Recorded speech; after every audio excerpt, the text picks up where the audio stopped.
ஐடியில் வேலை பார்த்துட்டு இருக்க நீங்கள் உங்களோட ஸ்கில்ஸை அப்கிரேட் பண்ண இப்போ ஒரு சூப்பரான ஆப்பர்ச்சுனிட்டி. அட ஐடி மட்டும் இல்லை, நீங்கள் எந்த டொமைனில் இருந்தாலும் இப்போது இப்படிங்கிறதுக்குள்ளே ஐடிக்கு ஷிஃப்ட் ஆயிடலாம். இண்டஸ்ட்ரியல் எக்ஸ்பர்ட்ஸ், ஐடி ப்ரொஃபஷனல்ஸ் இவங்க எல்லாரும் சொல்லித்தராங்க. 100% பிளேஸ்மெண்ட் அசிஸ்டன்ஸ், 600+ கம்பெனிஸ் கூட டைப். இன்டர்வியூஸை நீங்கள் எப்படி அட்டன் பண்ணணுங்கிறதுக்கான பெஸ்ட் ட்ரைனிங்கும் தராங்க. அரியர் வச்சிருந்தாலும் பிரச்சனை இல்லை.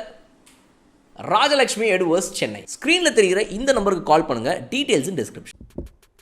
சிஎஸ்கே இந்த ஐபிஎல் 2024 ஆக்ஷனில் என்ன பண்ணிக்கிறாங்க? டிசம்பர் 19 டுஜுங் டுஜுங் அப்படின்னு வந்து உக்காந்துட்டு வேடிக்கை பார்த்துட்டு கிளம்பிட்டாங்களா, இல்லை சூப்பராக வந்து பண்ணிக்கிறாங்களா அப்படிங்கிறத நீங்கள் உங்களுடைய கருத்துக்களாக வச்சுருந்துருப்பீங்க. பட் என்னை பொறுத்த வரைக்கும் சிஎஸ்கே வெகுஜன மக்கள் எல்லாரும் சொல்கிறதபடி பார்க்கும்பொழுது உண்மையாகவே செம்ம பர்ஃபார்மன்ஸை பண்ணியிருக்காங்க அப்படின்னு தான் நான் சொல்லுவேன்.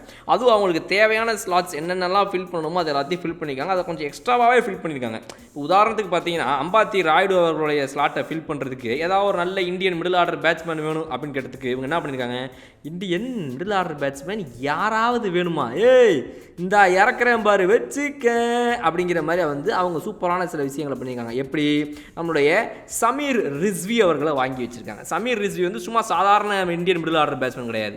அவர் வந்து அடித்து இறங்கி ஆடக்கூடிய ஒரு மிடில் ஆர்டர் பேட்ஸ்மேன். என்ன experience Indian middle order batsman கிடையாது, எக்ஸாக்ட் ரீப்ளேஸ்மெண்ட் கிடையாது. எக்ஸாக்ட் ரீப்ளேஸ்மெண்ட்னா மணிஷ் பாண்டேவை வேணால் வாங்கட்டுமா அப்படின்னு உடனே ஐயோ வேணாங்க அப்படின்னு சொல்கிறாங்க. அதனால் அவர் அப்படி வாங்காமல் சமீர் ரிஸ்வி மாதிரி ஒரு யங் டேலண்ட்டில் வந்துட்டு அதிக இன்வெஸ்ட்மெண்ட்டை போட்டுருக்காங்க. ஒரு எக்ஸ்பீரியன்ஸ்ட் ஆள் வெளியே போகிறாரு, ஒரு யங்ஸ்டர் உள்ளே வராரு. நல்லா இருக்குல்ல இந்த காம்பினேஷன். அந்த மாதிரி ஒரு ரீப்ளேஸ்மெண்ட்டு. இப்போ பென் ஸ்டோக்ஸ்க்கு பதிலாக டேரில் மிச்சலை வாங்கியிருக்கிறாங்க. அப்புறம் வந்து ஷர்துல் தாக்கூரை உள்ளே கொண்டு வந்திருக்காங்க. இது வந்து ஒரு பெரிய வேல்யூபிள் அடிஷன் அப்படின்னு சொல்லலாம். பிகாஸ் ஏற்கனவே சிஎஸ்கேல இருந்த ஒருவர் இப்போ திரும்பவும் அந்த இடத்துக்குள்ளே வராருங்கும் போது ஒரு மிகப்பெரிய ப்ளஸ் பாயிண்ட். அண்ட் இன்னொரு பவுலிங் யூனிட்டை ஸ்ட்ராங் பண்ணுற வகையில் ஒரு ஓவர்சீஸ் பவுலர் முஸ்தபிசுர் ரஹ்மான், இதுக்கு முன்னாடி இருந்த 2 பேர் தட்டி விட்டாங்க பார்த்தீங்களா, அவங்களுக்கு பதிலாக முஸ்தபிசுர் ரஹ்மான் உள்ள வந்திருக்காரு. ரச்சின் ரவீந்திரா இந்த வேர்ல்டு கப்போடைய சென்சேஷனாக இருந்த ஒன் ஆஃப் த ஃபியூ பேட்ஸ்மேனில் ஒருத்தர், யங் டேலண்ட் வேற லெவல். அவர் 1.8 crore வாங்கினது. ஸோ எல்லாமே கம்மி ப்ரைஸ். வெறும் டேரில் மிச்சல் தான் 14 crore. மற்ற எல்லாமே வந்து ரொம்ப கரெக்டான அமௌண்ட்டுக்கு கம்மியாக. அதுவும் ஷர்துல் தாக்கூர், முஸ்தபிசுர், ரச்சின் இந்த 3மே சூப்பரான ஒரு இன்வெஸ்ட்மெண்ட். ஸோ இதை பற்றி நான் வாஸ்கீஸரோட பேசும்போது அவர் என்ன சொன்னார் அப்படிங்கிறதையும் அப்படியே கொஞ்சம் பாருங்கள். வயசான team CSK is never a வயசான team, it is always a வயசான டீம். அங்க காமிச்சாங்க விஸ்டம் அந்த ஒரு எக்ஸ்க்ளூஷன்.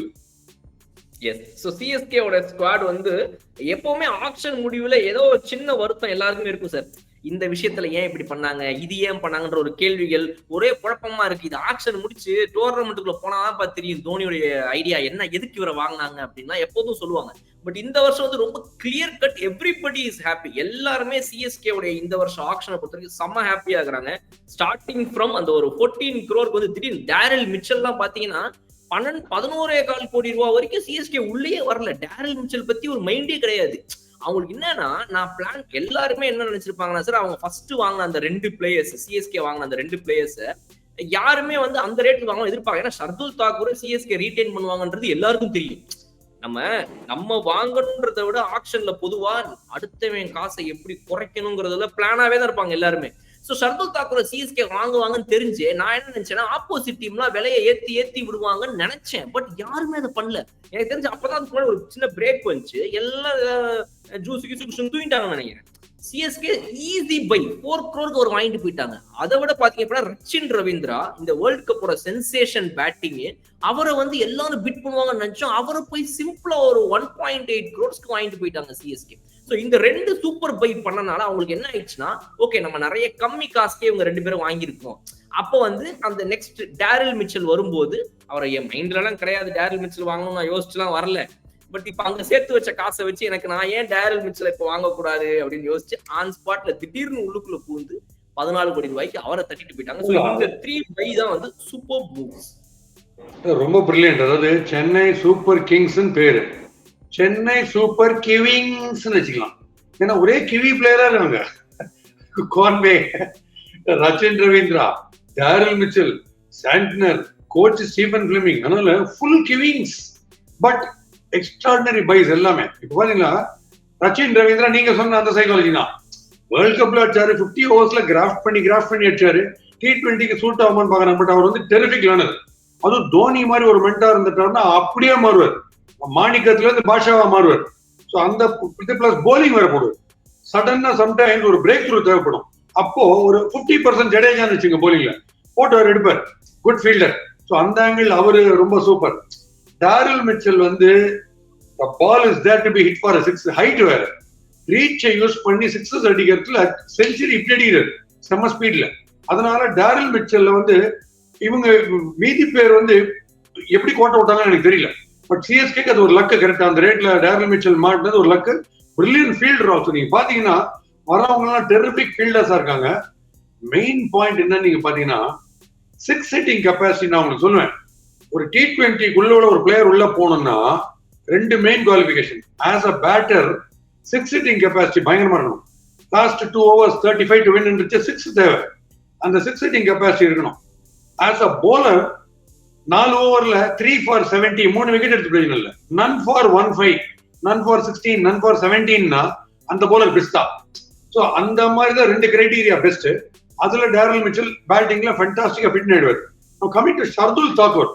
ஷர்துல் தாக்கூர் ரொம்ப மோசமான ஃபார்ம்ல இருக்காரு. போலிங்ல எல்லாம் ரைட்டு, பட் அவருக்கு ஒரு எக்ஸ்ட்ராடனரி லக் ஃபேக்டர் ஒன்று இருக்கு. என்னன்னு பாத்தீங்கன்னா, அவர் ஓடி வரும்போது பேட்ஸ்மேனுக்கு பின்னாடி தோனி முகத்தை பார்த்தாருன்னா அவர் என்னன்னா எப்படி விக்கெட் எடுப்பாரு, எது மெயின் விக்கெட்டும் டெவிலியர்ஸ் மாதிரி, கோலி மாதிரி, KL ராகுல் மாதிரி, இல்ல போலார்ட் மாதிரி, கேல் மாதிரி, இந்த மாதிரி விக்கெட் எடுத்துருவாரு. அவரோட ராசி பெரிய ரசல் இந்த மாதிரி விக்கெட்ஸ் கரெக்டா எடுத்துருவாரு. எவன் சுத்தா போயிட்டு கடைசியில காட் பெயிண்ட் ஆவாங்க. அவருக்கு அந்த wicket taking luck only when Dhoni is backing him. So Dhoni கான்பிடண்டா அவர் திருப்பி எடுத்து வச்சிருப்பாரு டெபிள்டா. அவர் செகண்ட் பண்ணிருப்பாரு ஷூரா ஷர்துல் தாக்கூர். பிளஸ் அப்கோர்ஸ் பேட்டிங்ல வந்து 6 ஹிட்டிங் கெப்பாசிட்டி அவருக்கு இருக்கு. ஸோ இந்த சிஎஸ்கே டீம்ல இப்ப நீங்க பாத்தீங்கன்னா 7 to 8 பிளேயர்ஸ் 6 ஹிட்டிங் கெப்பாசிட்டி. அது ஒரு பெரிய வரப்பிரசாதம். ஏன்னா அந்த டெய்ல வந்து வரும்போது லாஸ்ட் 3 ஸ்லாக் வரும்போது பெரிய ரன் ரேட் இம்ப்ரூவ் ஆகுது.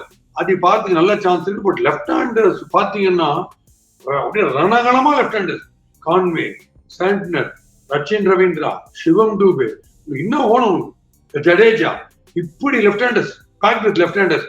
ஸோ மோஸ்ட் த்ரெட்டனிங் டீம் நீங்க பாத்தீங்கன்னா இந்த T20 அந்த மூட் கொண்டு வரதுக்கு T20 ஃபார்முலாக்கு எக்ஸ்ட்ராடனரி டீம் இப்ப இருக்கு.